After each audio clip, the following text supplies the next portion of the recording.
Hi friends, சுட்டுமில்லி சுடர் இனி வரப்போகிற எபிசோட்ஸ்க்கான அப்புறமா தான் இந்த வீடியோவில் பார்க்க போகிறோம். அங்கே ஃப்ரெண்ட்ஸ் பார்க்கலாம். நாம் நினச்சது ஒன்று ஆனால் நடந்தது ஒன்று அப்படின்ற மாதிரி தான் இப்போது சுடரும் தருணும் முடிச்சுக்கிட்டு நிற்கிறாங்க.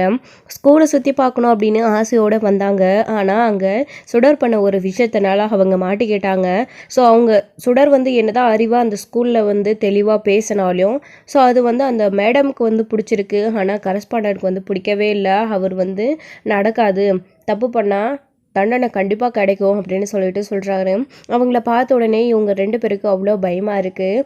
அப்போவே தருணுடைய அப்பா வராரு. வந்த உடனே தருண், சுடர் நீங்கள் எங்கே இங்கே வந்தீங்க அப்படின்னு. என்ன சார், உங்கள் பிள்ளைங்க ஸ்கூலுக்கு வந்தது கூட கவனிக்காமல் அப்படி என்ன பண்ணிட்டு இருந்தீங்க அப்படின்னு.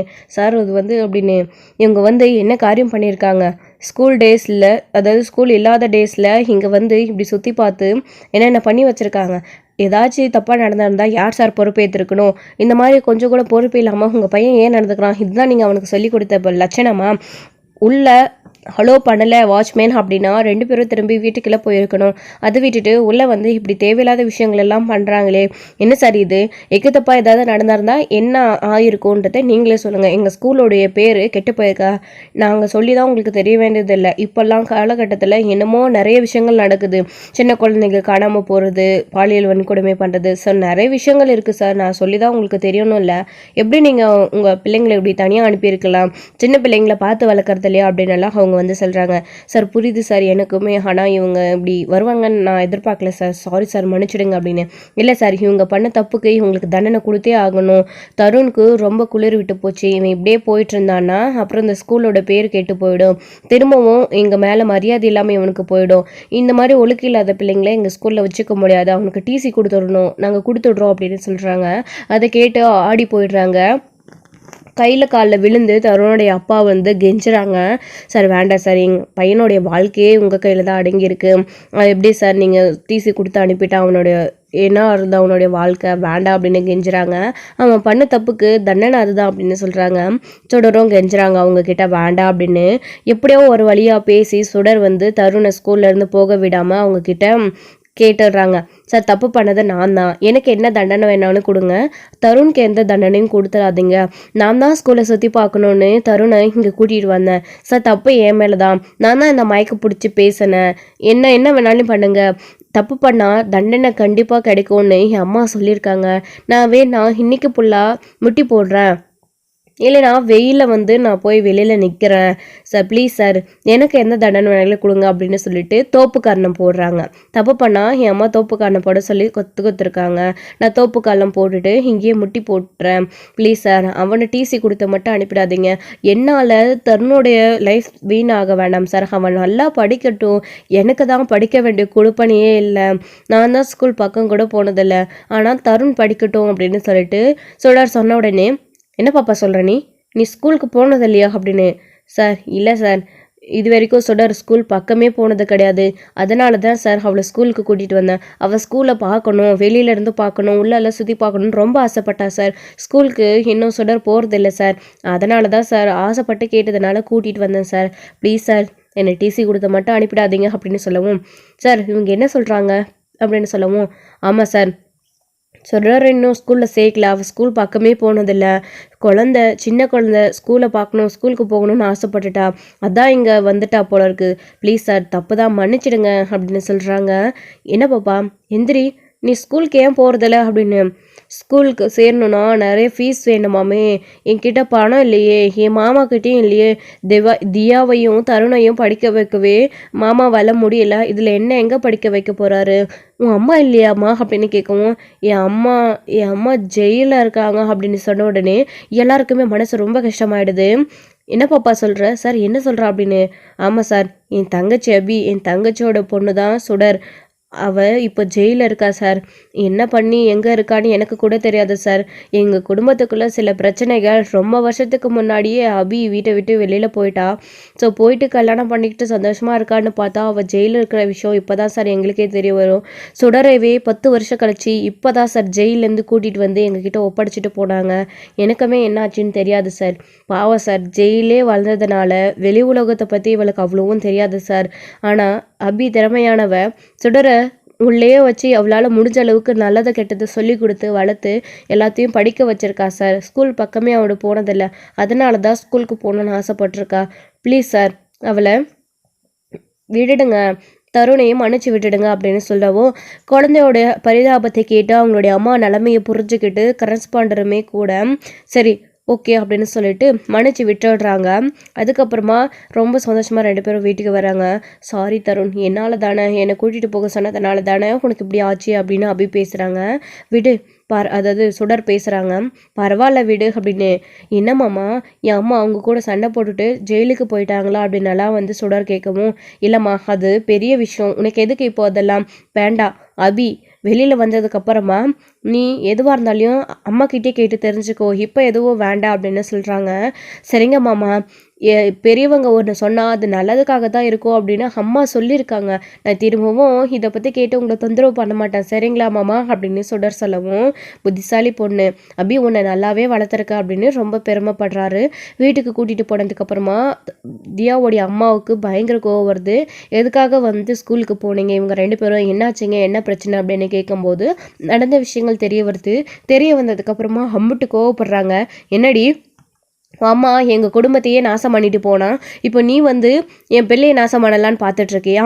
அவன் ஒழுங்காக நல்லா ஸ்கூலுக்கு போயிட்டு படிச்சுட்ருக்கவன், அவனுடைய ஸ்கூலில் இப்படி ஒரு பிரச்சனையை நீ உண்டு பண்ணி உன்னை யாரடி அங்கே போக சொன்னது? கொஞ்சம் விட்டுருந்தா அவனுக்கு டிசி கொடுத்து அனுப்பியிருப்பாங்க. என்ன நீ படிக்காத உட்காந்துட்ருக்க மாதிரி அவனோட வாழ்க்கையை நாசமாக போட்டோன்னு நினச்சியா நீ அப்படின்னு? அப்படியெல்லாம் இல்லை அத்தை, எனக்கு ஆசையாக இருந்துச்சு, அதான் கூட்டிகிட்டு போனான் தருண் அப்படின்னு சொல்லவும், அவன் கூப்பிட்டா நீ உடனே போயிடுறதா? உனக்கு கொஞ்சம் கூட அறிவு இல்லையா? போட்டத்தை தின்னுக்கிட்டு வீட்டில் உட்காந்துக்கிட்டு இருக்கலாம், மூளைலாம் அப்படின்னு இல்லாமல் தேவையில்லாத வேலையெல்லாம் பார்த்துட்ருக்கியா அப்படின்னு சொல்லிட்டு இங்கே அவங்களுடைய அம்மா திட்டிகிட்டு இருக்காங்க. உனக்கெல்லாம் சூடு வச்சாதான் திருந்துவா அப்படின்னு சொல்லிட்டு அடிக்க ஆரம்பிக்கிறாங்க. அப்போது அப்பா அடிக்க வேணான்னு சொல்லுங்கப்பா அம்மா கிட்ட அப்படின்னு சுடர் அடிக்க வேணான்னு சொல்லுங்க அப்படின்னு தருண் சொல்கிறாரு. ஏய் இப்போ எதுக்கு தேவையில்லாமல் நீ சுடர் அடிக்க போகிற, விடு அப்படின்னு சொல்கிறாங்க. ஏங்க இவளுக்கெல்லாம் ஒரு நாளைக்கு சூடு வச்சாதான் திருந்தவா அப்படின்னு சொல்கிறாங்க.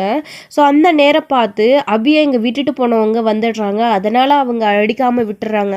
அதாவது அபி ஜெயிலில் சொல்லியிருந்தாங்க மேடமை பார்க்க ஏற்பாடு பண்ணுங்க அப்படின்னு சொல்லிட்டு இருந்தாங்க. அப்போது மேடமை அபியை பார்க்க அந்த மேடம் வரும்போது அவங்க கிட்ட சொல்லியிருக்காங்க, அதாவது ஹாஸ்டலில் விடுறேன் அப்படின்னு சொல்லியிருந்தாங்க இல்லையா, அவங்க ஹெல்ப் பண்ணாங்க இல்லையா, அவங்க அந்த மேடம் வந்த உடனே அபியை பார்த்து பேசுகிறாங்க. சுடருக்கு இந்த மாதிரி ஆபத்து இருக்குது, அவளை என் அண்ணனை பார்த்துக்க சொல்லுங்கள், பயமாக இருக்குது அப்படின்னு சொன்ன உடனே சரி அபி அப்படின்னு சொல்லிட்டு அவங்களுமே கரெக்டாக அப்போ தான் வந்து அவருடைய வீட்டுக்கு போகும்போது இவங்க இப்படி துன்புறுத்துறதுக்கு பார்த்த உடனே அவங்க வந்த உடனே பயந்துக்கிட்டு அவங்க அடிக்காமல் விட்டுறாங்க தியாவோடைய அம்மா. ஸோ அப்படியே விட்டப்போ தான் மேடம் வாங்க மேடம் உள்ளே வாங்க அப்படின்னு கூப்பிடுறாங்க. இருக்கட்டும் சார் உங்ககிட்ட கொஞ்சம் பேசணும் அப்படின்னு. சொல்லுங்கள் சார் மேடம் என்ன அப்படின்னு.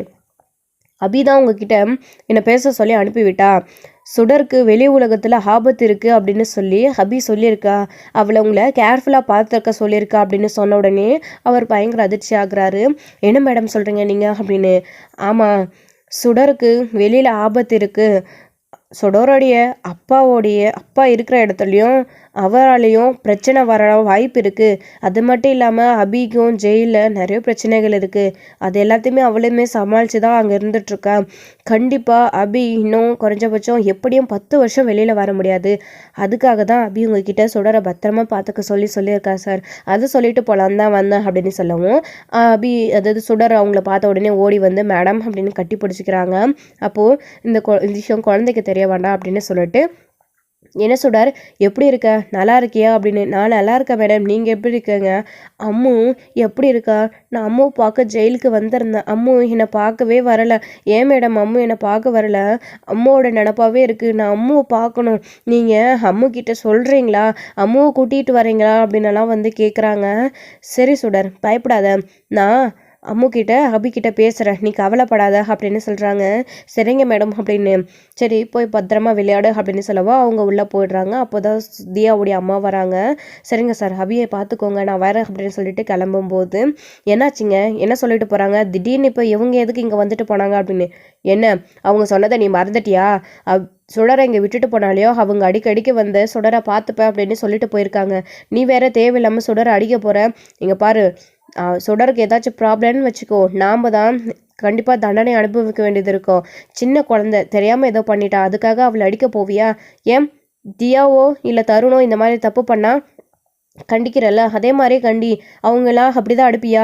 அன்னைக்கு சைக்கிளை உடைச்சிட்டு வந்து தியா நின்றப்போ அபி தானே, அது சுடர் தானே ஹெல்ப் பண்ணா. அப்போது நீ அவளை அடிச்சியா என்ன? இல்லை இல்லை, தியாவை எப்படி திட்டாமல் கூட்டிகிட்டு போனேன்.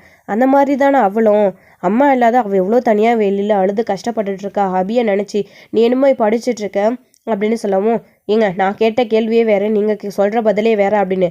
ஆமாம், அவங்க அபியை அது சுடரை பார்த்துட்டு போக தான் அவங்க இங்கே வந்தாங்க. அது மட்டும் இல்லாமல் அபி தான் அனுப்பி விட்டுருக்கா. சுடருக்கு இங்கே ஏதோ பிரச்சனை இருக்குது, சுடரை பார்த்துக்க சொல்லி அனுப்பியிருக்கா அப்படின்னு சொன்ன உடனே, எனது இவளுக்கு பிரச்சனையா அப்படின்னு. என்ன பிரச்சனையா அப்படின்னு சொல்லவும், அது எனக்குமே தெரியல, ஆனால் அவளை உஷாராக பார்த்துக்க சொல்லி அபி சொல்லி அனுப்பிச்சிருக்கா. இங்கே பாரு, இனிமே அவளை வெளியே கடைக்கு தனியாக எங்கேயும் அனுப்பாத, ஒழுங்காக அவளை வீட்டுக்குள்ளேயே வச்சு பார்த்துக்கோ, இல்லைன்னா சொல்லு நான் கடைக்கு கூட்டிகிட்டு போயிடுறேன் அப்படின்னு. அதை பார்த்துக்கிட்டு உட்கார்ந்துருக்குது தான் என் வேலையா? எனக்கு வேறு வேலையில பாருங்கள். உங்கள் தங்கச்சி மக மேலே அவ்வளோ பாசம் இருந்தால் நீங்களே பார்த்துக்கோங்க அப்படின்னு சொல்லிட்டு போயிடுறாங்க. அதுக்கப்புறமா அபி சுடரை என்ன நம்பி அனுப்பியிருக்கா, அவரை பத்திரமா பார்த்துக்க வேண்டியது என்னுடைய பொறுப்பு, நீ கவலைப்படாத அபி, நான் அவளை பார்த்துப்பேன் அப்படின்னு சொல்லிட்டு அவங்க நினச்சிட்டு இருக்காங்க. அது மட்டும் இல்லாமல் சுடர் ஆசைப்படுற மாதிரி கண்டிப்பாக அவளை ஸ்கூலுக்கு அனுப்பி அவளை படிக்க வைப்பேன், என்ன கஷ்டப்பட்டாலும் சரி அப்படின்னு சொல்லிட்டு அவர் வந்து மனசுக்குள்ளே நினச்சிக்கிட்டு உள்ளே போயிடுறாரு. ஸோ இது ஒரு பக்கம் இருக்க, எதுக்காக அபி பயந்தாங்களோ அந்த ஒரு விஷயம் நடக்க போகுது. காஞ்சனா கருணாவை பார்க்க அவங்களுடைய வீட்டு அட்ரஸை கண்டுபிடிச்சி அங்கே போயிட்டுருக்காங்க. ஸோ கருணாவுமே அங்கே வீட்டில் இருக்காரு. இவங்களுக்கு அட்ரஸ் தெரியல, எல்லா இடத்துலையும் கேட்டு கேட்டு தான் போயிட்டுருக்காங்க. அவங்களும் வீடு அங்கே இருக்குது இங்கே இருக்குது அப்படின்னு சொல்லி அனுப்பிட்டே இருக்காங்க. இங்கே காஞ்சனாவும் தேடி போயிட்டே இருக்காங்க. எப்படியாச்சும் இன்றைக்கி அந்த கர்ணாவை பார்த்து அபிக்கு சுடர்னு ஒரு பொண்ணு இருக்கான்ற விஷயத்த தெரியப்படுத்தணும். அவள் எங்கே இருக்கா, யார் என்னன்னு எனக்கு தெரியும், அது தெரிய வைக்கணும். அப்படின்னா எனக்கு பணம் வேணும் அப்படின்னு சொல்லி கருணா கிட்டேருந்து பணம் கறக்கிறது தான் நம்மளோட வேலையாக இருக்கணும்.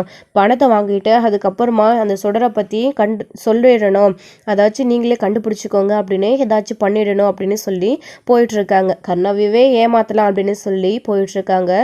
ஸோ இதோட இந்த எபிசோடு வந்து முடிச்சிருக்காங்க. அடுத்தடுத்த எபிசோடில் என்ன நடக்க போகுது, காஞ்சனா கர்ணா கிட்ட சுடரை பற்றி சொல்ல போகிறாங்களா, ஸோ கர்ணா சுடரை கண்டுபிடிக்க போகிறாங்களா, ஸோ என்ன நடக்க போகுது அப்படின்றதெல்லாம் வெயிட் பண்ணி ஸ்டுடியோவில் பார்க்கலாம். தேங்க்யூ. இந்த வீடியோ உங்களுக்கு பிடிச்சிருந்தா லைக் பண்ணுங்கள், ஷேர் பண்ணுங்கள், கமெண்ட் பண்ணுங்கள்.